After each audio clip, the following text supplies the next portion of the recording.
And we continue with the wonderful O.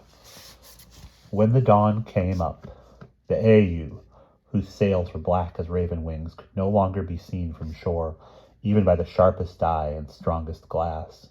The weather was fair and the voyage was long. Then early one morning the ship came into the only port at the far and lonely island, and Black and Little Jack went ashore, the former softly, and the latter swaggering, followed by their surly and sinewy crew. "We have come for your jewels," Black told the spokesman of the quiet people, "with cutlasses and pistols." "With axes and spades and cudgels," said Little Jack. "We have no jewels," said the spokesman, "except the blue of the water and the pink of our maidens' cheeks and lips and the green of our fields." "We have come for your jewels," repeated Black. We have only moonstones and opals and other ordinary stones," the spokesman said. Ordinary stones, squawked the green parrot. "There is a map," said Black, "a secret map with marks and crosses indicating where the jewels lie hidden." "I know of no such map," the spokesman said. Black grinned and showed his lower teeth again. "Take the town apart," he cried, and the crew began taking the town apart with axes and spades and cudgels, smashing the locks off doors, prying the lids from boxes, breaking into closets and cupboards, but all they found were moonstones and opals and other ordinary stones, lockets and love notes, opinions, contracts, mortgages, records, reports, and other documents, but neither precious stones nor any map. "Dig in the woods," commanded Black. "Dig in the meadows," ordered Little Jack. And the crew dug in the woods and in the meadows, but all they found was owls in oaks, moss and moles, toads and toadstools, roots and rocks. "Drain the brooks," snarled Black. "Drain the pools," roared Little Jack, and the crew drained the brooks and the pools, but all they found were trout and tortoises, frogs and worms, and an owl that had drowned in the pool. "Owls in oaks, owls in pools," squawked the parrot. The crew then turned to towers and fountains with their axes and cudgels, but all they got for their sweat and pain were the stones that the towers are built of, and the sparkle of fountain water. That night, Black and Little Jack sat at a table in a tavern, drinking rum from tankards. "There must be sapphires," whispered Black. "And emeralds and rubies," grumbled Little Jack. "Opals and moonstones," squawked the parrot. "Love notes, lockets, options, owls and oaks, moss and moles, and mortgages." "Stop him squawking," Black exclaimed, "or else I'll scuck his thrug till all he can whupple is geep." "All he can whupple is geep, all he can whupple is geep," squawked the parrot. "Still, I'm glad he named the things we found," said Black after a moment. "Everything we find has an O in its name, and everywhere we look has an O in its name, and everything we open, closets, cupboards, woods, meadows, floors and roofs," added Little Jack, "and brooks and pools." Black stared into his tankard, while the tavern clock ticked 60 times. "I hate things with an O in their names," cried Black. "That goes for clocks and parrots." He threw his tankard at the clock and broke it open. But there was nothing inside but works, no rubies, no emeralds, no sapphires, and no map. "The parrot's name is Magraw," said Little Jack. "There ain't no O in that." "Spuck his thrug," squawked the parrot. "Spuck his thrug." "And there ain't no O in that," said Little Jack. Black stood up and smote the table with his fist. "I'll get rid of O in uppercase and lower," cried the man in black. "I'll issue an edict. All words in books or signs with O in them shall have the O erased or painted out. We'll print new books and paint new signs without an O in them." And so the locksmith became a licksmith, and the bootmaker a bootmaker, and the people whispered like conspirators when they said the names Love's Labor's Lost and Mother Goose flattened out like a pricked balloon. Books were books, and Robin Hood was ribboned. Little Goody Two-Shoes lost her O's, and so did Goldilocks. and the former became a whisper, and the latter sounded like a key jiggled in a lick. It was impossible to read cock-a-doodle-doo aloud, and parents gave up reading to their children, and some gave up reading altogether, and the search for the precious jewels went on. The afternoon after the night at the tavern, while O's were being taken out of books and out of signs, so that the crew jumped over them, and the dish ran away with the spoon, and the clock shop became a kitchen, and the toy maker a tie maker, Black issued new searching orders.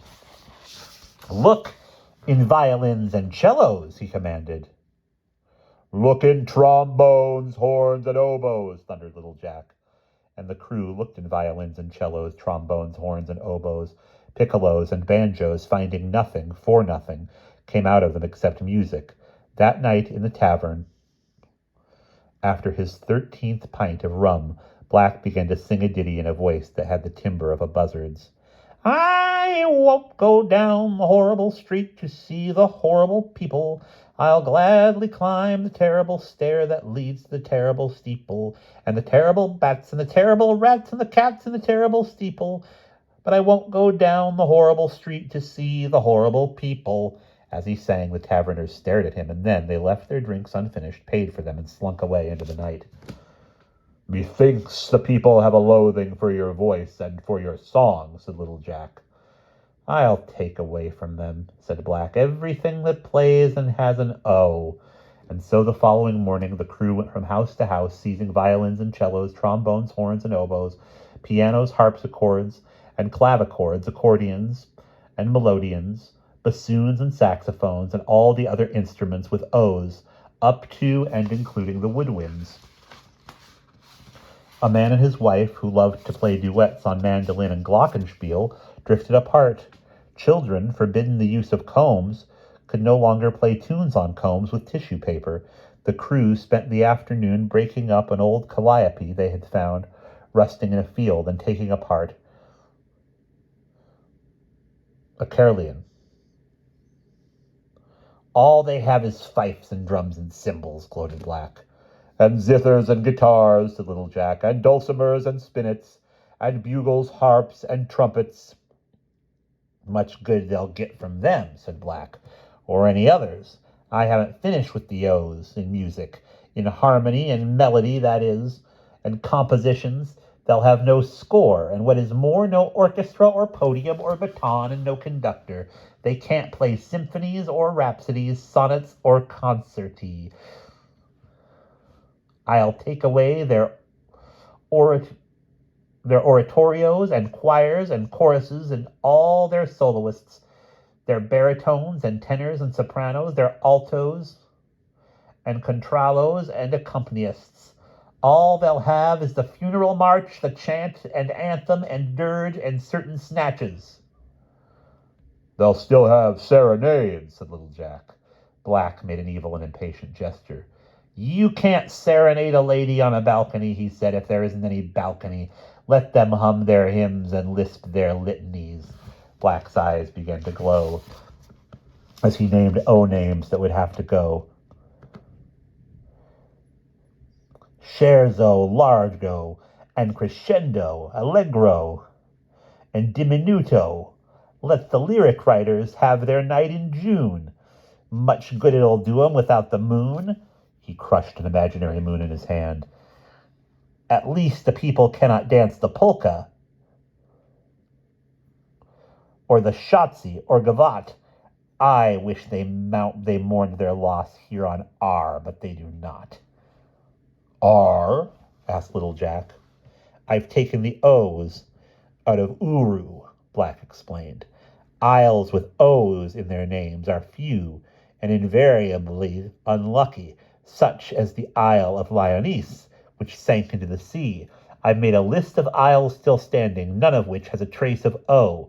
It must mean something." He pulled a parchment from his pocket and read the names of the O-less isles around. "Iceland, Greenland, England, Wales, and Ireland, Jersey, Guernsey, Man and White, Capri, Crete, Cyprus, Elba, Malta, and St. Helena, Madagascar, Zanzibar, Sardinia,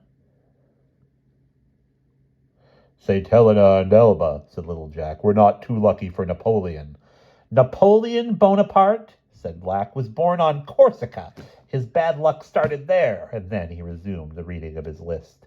Bali and Belarus, the Philippines and Celebes, the Fijis and the Hebrides, Cuba and Bermuda, the East Indies and West Indies, the Lesser and the Greater Antilles, Martinique and Trinidad, Easter and Jamaica, the Virgins, the Canaries, Sicily and Haiti and Hawaii. And add a T to Haiti for Tahiti. His voice gave out before the list was finished. Little Jack closed one eye and said, You left out one. A friend of mine named Gunn lived there, if you could call it living. Its name, breathed Black, is Treasure.